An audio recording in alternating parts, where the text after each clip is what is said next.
మీకు వీడియో నచ్చితే లైక్ చేయండి, సబ్స్క్రైబ్ చేయండి. రాహుల్ ఒక రౌడీని పురమాయించి, నువ్వు ఎలాగైనా సరే రాజు కావ్య దగ్గరికి ఆ 2 కోట్ల బ్యాగుని తీసుకొని వచ్చి నా బండి దగ్గర పడేయి, అంతే చాలు, నీకు కావాల్సిన డబ్బు నీకు ఇస్తాను అని చెప్పేసి అంటాడు.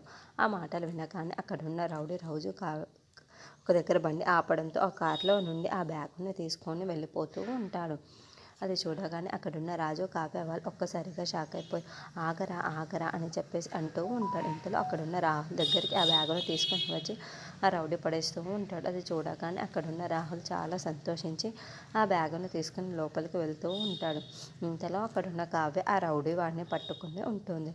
అది చూడగానే అక్కడున్న వాడు చాలా భయపడిపోతూ ఉంటాడు. నేను ఎవరు బెదిరించి ఇలా చేయమన్నారో మర్యాదగా చెప్పు, ఎవరు నిన్ను ఇలా పురమాయించారు అని చెప్పేసి రాజు చాలా గట్టిగా కొడుతూ అడుగుతూ ఉంటాడు.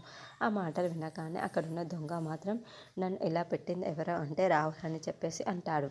ఆ మాటలు వినగానే అక్కడున్న రాజు అయితే ఒక్కసారిగా షాక్ అయిపోయి ఇంటికి వెళ్ళి అక్కడున్న రాహుల్ని చాలా గట్టిగా కొడుతూ ఉంటాడు. ఎవరు ఆపినా సరే ఆగకుండా అక్కడున్న రాహుల్ని చాలా గట్టిగా కొడుతూ ఉంటాడు.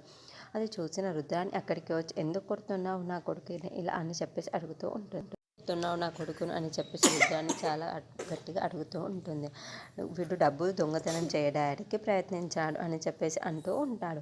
ఆ మాటలు వినగానే అక్కడున్న రుద్రాని అయితే నీ దగ్గర చిల్లిగవ్వ కూడా లేదన్నా ఇప్పుడు 2 కోట్లు ఎలా వచ్చాయి అని చెప్పేసి అడుగుతూ ఉంటుంది. ఆ మాటలు వినగానే అక్కడున్న రాజు అయితే ఏమీ మాట్లాడకుండా మౌనంగా చూస్తూ ఉండిపోతాడు. ఇంతలో అక్కడున్న రుద్రాని మాత్రం ఆ రోజు నన్ను బెదిరించడానికి వచ్చినప్పుడు అప్పుడు ఆ 2 కోట్లు